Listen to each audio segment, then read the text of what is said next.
Dizem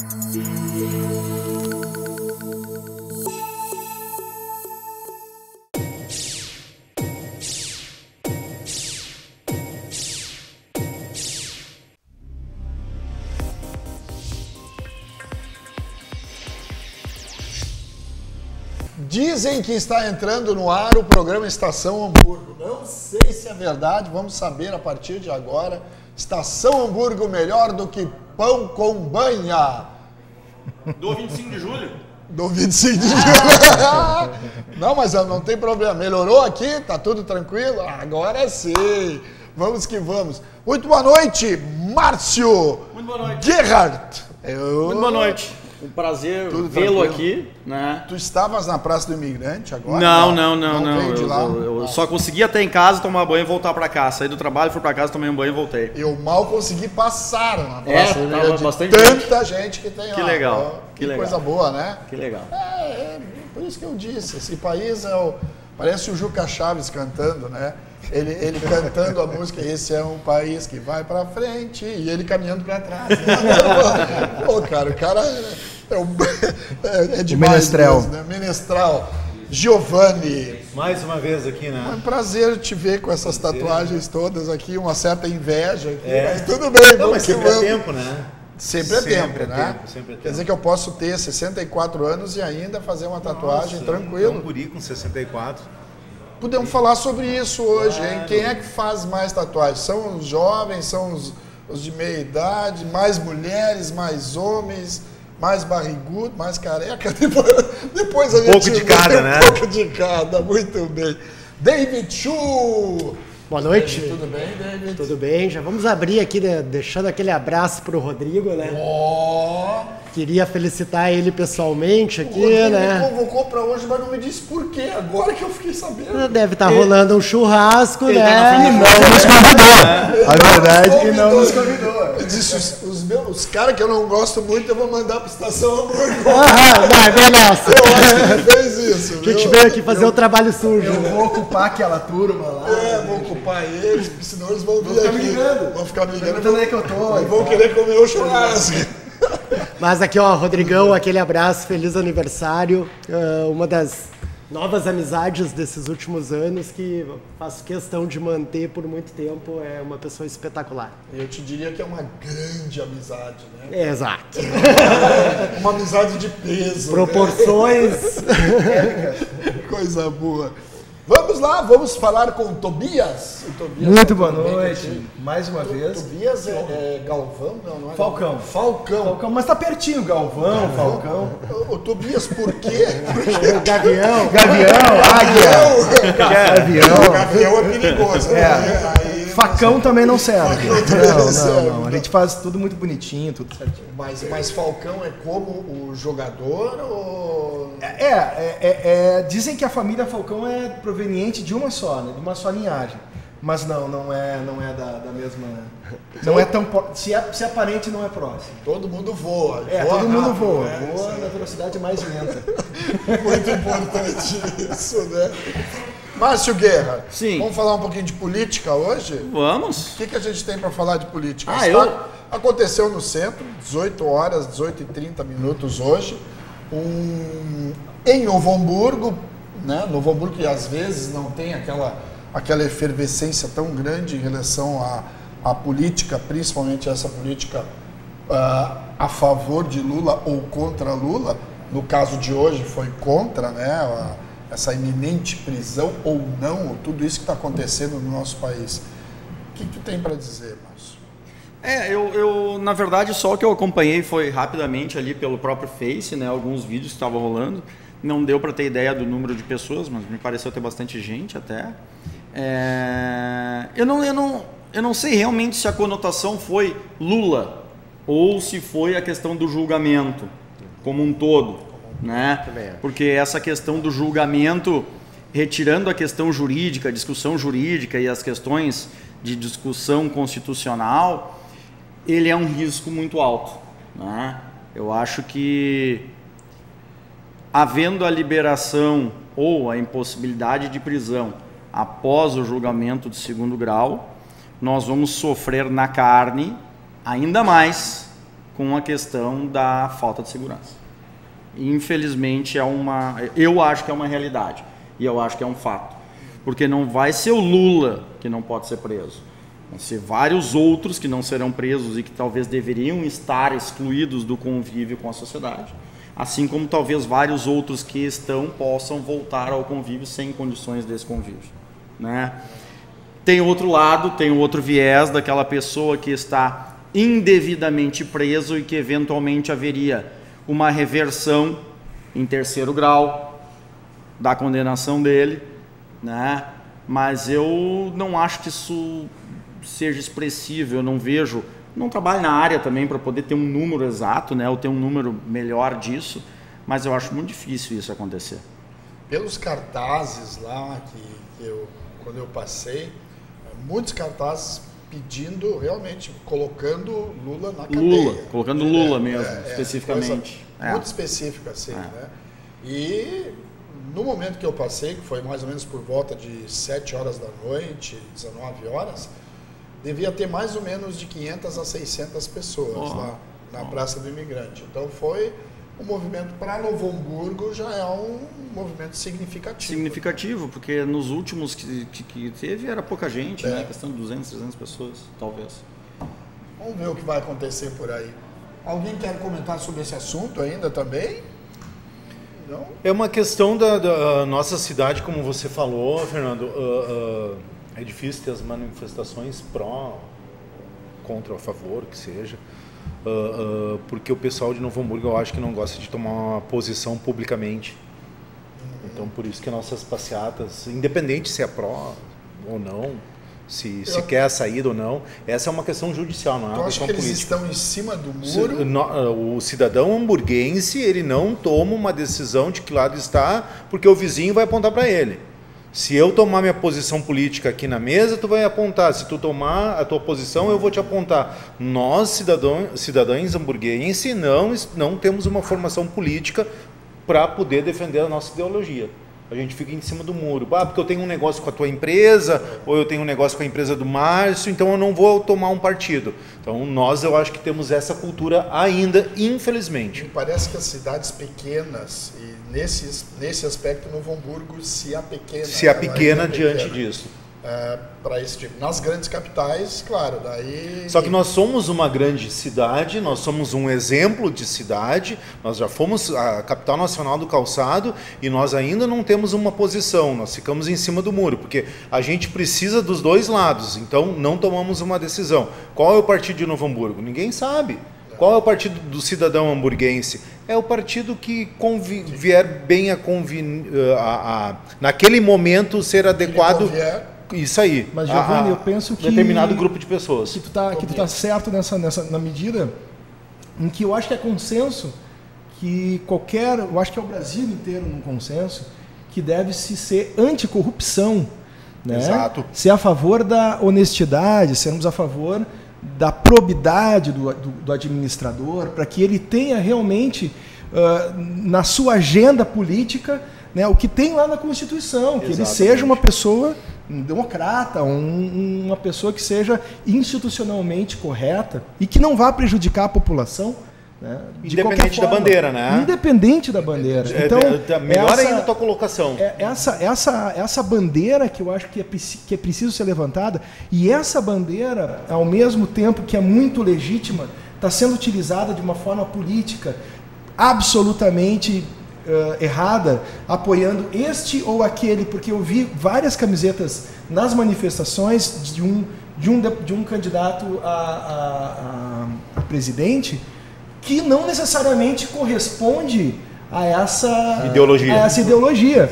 Então a gente tem que ter muito presente que as pessoas que estão abarcando esses movimentos, elas têm também interesses por trás dessa aglutinação de massa, para dar legitimidade a uma voz que está por trás e não a voz que deveria estar pela frente, que é a anticorrupção, né? O Estado Democrático de Direito, ele garante inúmeras prerrogativas, e no artigo 5º da Constituição, que estão sendo derrogadas, que estão sendo ignoradas, que estão sendo rasgadas todos os dias, né? Então, o que o brasileiro precisa ter consciência, e nós, como cidadãos hamburguenses ou cidadãos brasileiros, precisamos ter essa consciência de que é importante que a gente veja em quem a gente vai apoiar e quais são as intenções dessa pessoa. Porque se um dia atrás ela disse que uma pessoa tem que ser morta, a gente tem que duvidar que ela tem essa mesma afirmativa hoje em dia, né?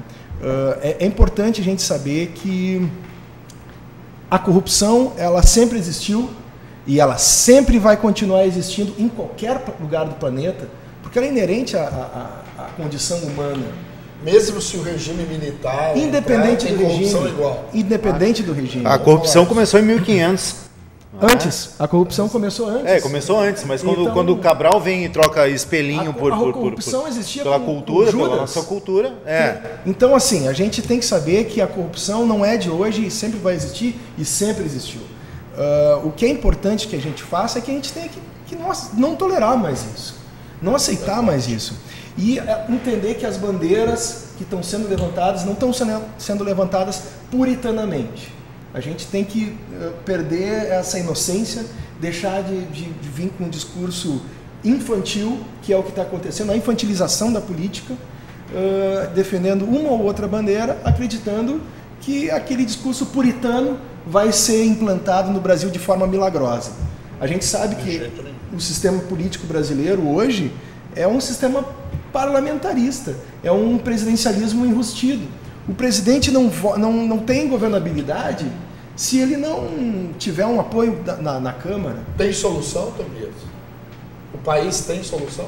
Da maneira como está? Não, da maneira como está, seria bom que tivesse. Vamos tirar aqueles deputados tu acha que teria senadores todos, se fizesse uma reforma, Tobias?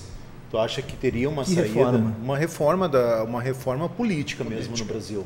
O que é uma reforma política? Essa questão. Eu acho que desde rever a Constituição, eu acho que o que tu falou está perfeito, essa questão de levantarmos bandeira defendendo essa pessoa, acusando aquela, eu acho que essa é uma questão que, como você falou, nós estamos muito infantis, discutindo quem é bom, quem é ruim, e não é essa questão, nós temos que decidir o que é bom para o país, para todos nós, independente da bandeira, independente do partido.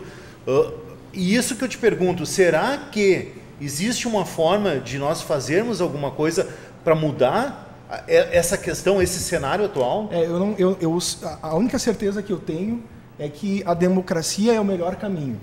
Para mim, essa é a minha certeza, é a minha convicção. Respeito todos aqueles que discordam de mim, porque também esse é um princípio democrático. Respeitar a opinião do outro. E se a maioria decidir, como maioria, que a democracia não é o melhor caminho... Não a maioria comprada. Exatamente. Então, se ela decidir que esse é o melhor caminho, para mim que esse seja o caminho. Mas eu não quero que a minha opinião, sendo minoria, seja elevada como um objetivo individual. Perfeito. Eu como âncora aqui, antes de passar para o Chu, eu fico às vezes meio assim, democracia. Cara, democracia é uma coisa difícil, né? Às vezes a gente precisa, e daí a gente pode falar um pouco sobre esse assunto, sobre a liderança também. Como faltam líderes, bons líderes. Nós temos líderes ruins nesse país. E como faltam bons líderes. No momento que nós tivermos bons líderes, de repente a democracia pode ser uma coisa maravilhosa. Agora, daqui a pouco precisa também um pouquinho de pulso. E daí falta... o pulso... Não, com tantos assuntos aqui, né? Vamos começar a pautar aqui. Só te falar uma coisa. Hoje nós não temos bons líderes, nós temos bons manipuladores de massa. Eu acho que é isso que a gente precisa, começar a seguir os pegando os o bons. ensejo ali, né? Mas não vou deixar o David falar. Vou tentar pincelar rapidamente cada um, começando com um abraço para o professor Lucas de tênis, estava na aula de tênis, né? E trazendo isso um pouco para a nossa realidade, né? A gente tem um time das quartas, né? E eu sou eleito presidente lá. Opa. E lá é uma ditadura democrática. Eu digo como que vai ser, todo mundo fala e depois eu digo, tá, então é assim como eu decidi. Então, tá? ditadura democrática. Boa essa. Mas tentando responder também um pouquinho para o Giovanni, né, nessa questão de como mudar isso, talvez o telespectador já esteja um pouco cansado e a própria bancada do que eu sempre repito, mas eu acho que a nossa forma de atuar é associação de bairro, é conselho disto, é conselho daquilo, sabe? Do micro para o macro, Do né? micro para o macro. A gente vai dando o exemplo do pequeno, da parte onde a gente se interessa, onde a gente tem know-how, onde a gente pode contribuir, né? O Fernando participa lá do Conselho de Políticas Culturais, né? A nossa forma de expressão para garantir que as coisas andem naquele setor que a gente tem know-how, da forma que a gente entende melhor, e isso seja respeitado pelo governo. Então a gente acho que é o caminho que a gente tem. Ele é árduo, ele é longo, mas é um caminho. É aquela história, né? Caminhar sozinho tu até vai mais rápido, mas se tu caminha junto tu vai bem mais longe. Exato. Boa essa. Márcio. Essa questão dentro do que vocês dois falaram, essa questão eu acho que o Brasil confundiu um pouco a democracia com o excesso de permissividade e desobediência às leis. A liberdade com a libertinagem. Exatamente, né? Então, em prol da democracia, do que eu acho que é um conceito de democracia, eu estou desobrigado a cumprir as regras estabelecidas pela sociedade. E é isso que se vê muito, né? E aí isso somado à ausência do Estado, que não consegue punir ou não consegue repreender e mostrar para aquela pessoa, olha, a democracia ela não é a ausência de regras, ela é o conjunto de regras que foi estabelecido dentro do contexto, mas que deve ter seguido por todos. Não concorda com a lei? Tudo bem, não concorda. Eu não concordo que a Estrada do Mar, ou eu não concordo que a Freeway de Osório a Torres tenha vários lugares que a velocidade seja reduzida para 80, eu acho um absurdo aquilo ali, mas isso não me dá ao direito de eu não respeitar aquela redução para os 80. Isso é bem simples e eu não estou fora da democracia.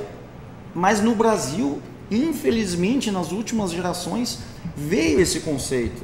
A democracia é eu fazer o que eu bem entendo. Não interessa o vizinho, não interessa o outro e não interessa o quanto isso vai ofender a sociedade. E aí, para mudar isso, volta educação, imediatamente a repreensão e repressão com relação aos atos antissociais, seja a título de crime, seja pequena contravenção, seja a questão do trânsito, para que tu comece a aprender a conviver até com o teu próprio vizinho. Márcio, a questão do trânsito, já que tu falasse em trânsito, eu vou pegar por esse caminho aí. E também nisso que tu falaste, né? Em Novo Hamburgo, por exemplo, tem uma esquina em Novo Hamburgo que não pode dobrar, que tu vai pela Nações Unidas e tu queres ir para o supermercado, o hipermercado Bourbon. Não pode dobrar ali. Pois bem, se tu parares ali, em 1 hora, numa tarde, tu vai ver quantas pessoas dobram ali. Então, essa me parece uma certa democracia, claro, né? Mas uma lei burra. Por quê? Porque as pessoas todas dobram ali e nunca aconteceu um acidente, pelo que se tem notícia, pelo que se sabe das coisas. É uma prevenção, ótima prevenção.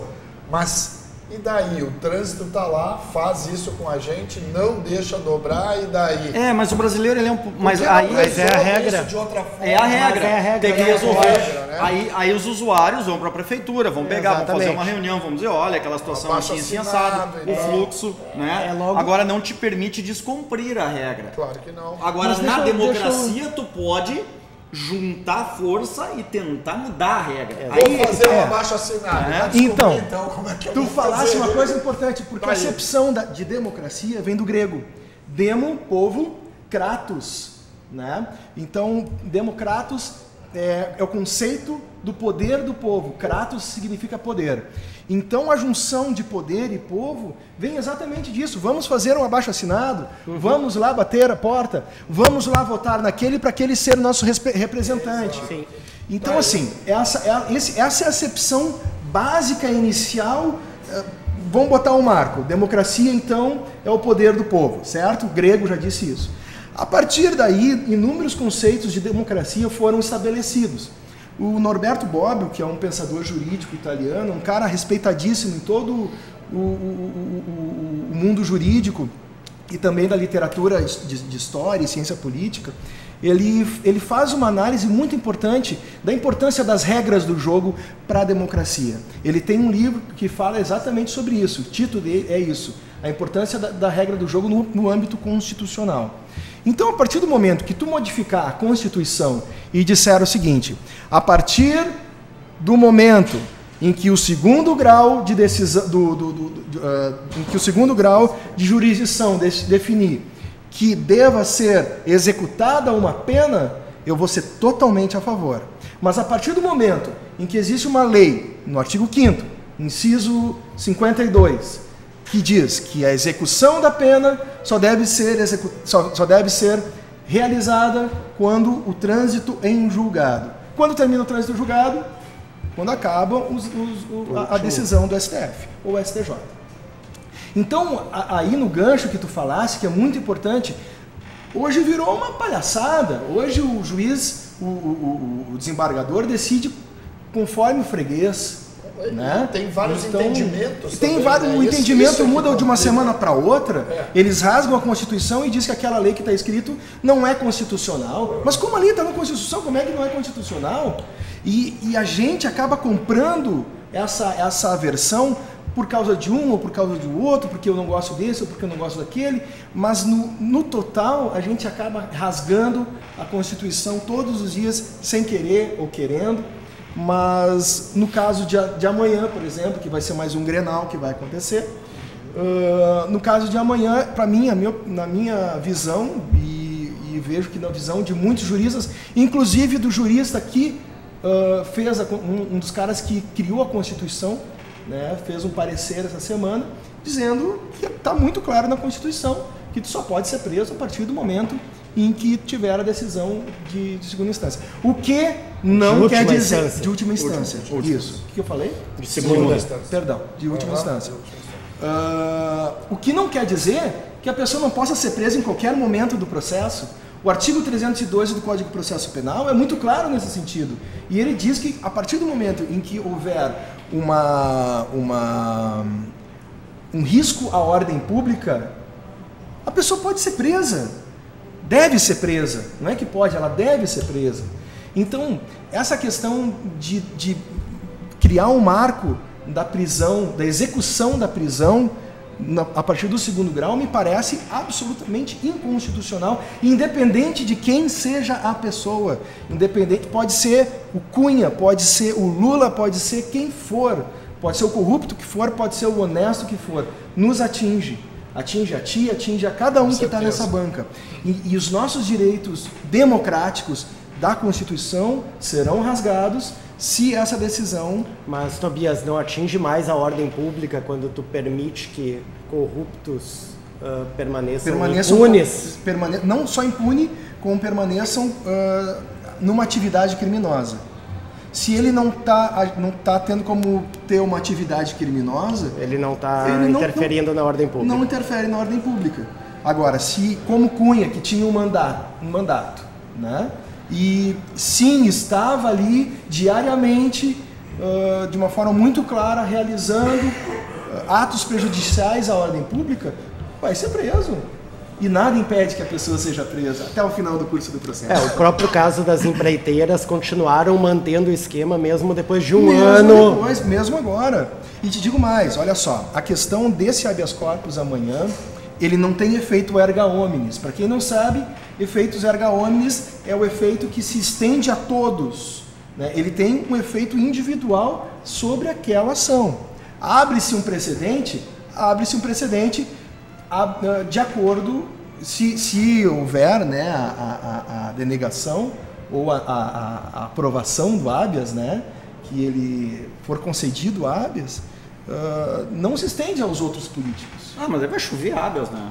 Claro, vai chover claro. habeas. E vai ser definido. Não se estende, mas o habeas chove diariamente. Prático, não é que vai chover. O habeas chove diariamente. Mas a base não está consolidada. amanhã se consolidar a base, abre o precedente. em vista inclusive o que da vai esterilização ficar claro, que vai ter? O que vai acontecer é que vai ficar claro quem é quem ali no jogo. Sim. Entendeu? Sim. Então, eu acho importante essa votação de amanhã para ficar claro. O que o STF pensa? O STF é a favor do que está na Constituição ou é a favor do que hoje o clamor popular ou o clamor midiático solicita? Né? Então, eu acho que essa deve ser a discussão. Essa questão é um julgamento de uma pessoa, mas que não que pode atrelar todas as nossas vidas, né? É uma pessoa específica. Né? E quando você disse ali que a pessoa tem que ser presa quando for condenada, porque se ele não está mais podendo cometer os crimes, ele não tem por que ser preso. No curso do processo, no curso do processo, ele não for condenado. Mas hoje eu vejo, concordo plenamente com você. O que eu vejo é que o nome dele está sendo usado como massa de manobra para outras coisas. Então não é a pessoa em si, já é o nome. O nome virou uma coisa pública. Assim, a bandeira do partido virou uma coisa, uma massa de manobra. É assim que eu vejo. A gente entra daí num perigo muito grande de criar precedentes contra nós mesmos. Exatamente. Tu acha que há uma ingerência também da imprensa em relação a isso? Qual é o papel da imprensa nesse setor? Porque agora a imprensa... O fake news está tão forte hoje, né? Tá demais. A desinformação, né? De acordo com o Freguês, ela está tão evidente a cada dia no Facebook. Eu vi um estudo hoje que a gente perde 2 horas por dia, em média, o britânico, perde 2 horas por dia no Facebook. O brasileiro eu não sei o dado, mas tu imagina a quantidade de informações... O brasileiro perde 2 trabalhando e o resto no Face. O resto no Face. Exatamente. Fake informations que a gente... É muito, tá sendo minado, tá sendo... Hoje tu não sabe mais o que é real. O que é irreal, tu tá vivendo na irrealidade. A gente só tem um jeito de saber o que é real. É ir lá na fonte e ler. Ir lá na fonte, buscar e saber se é verdade ou não. Quando eu recebi esse final de semana, em função da Páscoa, recebi o fato lá da cidade de Nova Hartz, que nós comentamos ontem aqui, da Paixão de Cristo, que o rapaz aquele subiu no palco com um capacete dele, no capacete do soldado que tinha fincado lá. Não, isso aconteceu em Nova Hartz, não sei o que, papapá, e viralizou aquilo, né? Eu disse, eu segurei, eu disse, cara, eu não vou mandar pra ninguém, eu vou esperar. Verdade isso. Não pode ser. Em Nova Hartz, aqui do ladinho. E aquilo foi pro mundo inteiro, né? O Brasil inteiro, o mundo inteiro depois. Quer dizer, virou motivo de chacota, de gozação. Mas botou Nova Hartz no mapa, né? Nova Hartz no mapa mundial, né? Impressionante. E outra, a melhor piada é, né, que se Jesus Cristo tivesse sido sacrificado aqui, crucificado aqui no Rio Grande do Sul, não tinha, ele estaria vivo, né? Não, e o pior foi o rapaz, o soldado, o depoimento dele, que disse, mas o que tu sentiu quando o cara entrou e tal, não sei o quê? Não, sabe que eu pensei que tinha um dos ladrões tinha caído da cruz. Mas dizem que isso aí foi um viajante do tempo que errou a data. Errou a data. A gente vai para um rápido intervalo e já volta em seguidinha com mais Estação Hamburgo de hoje. Não saia daí.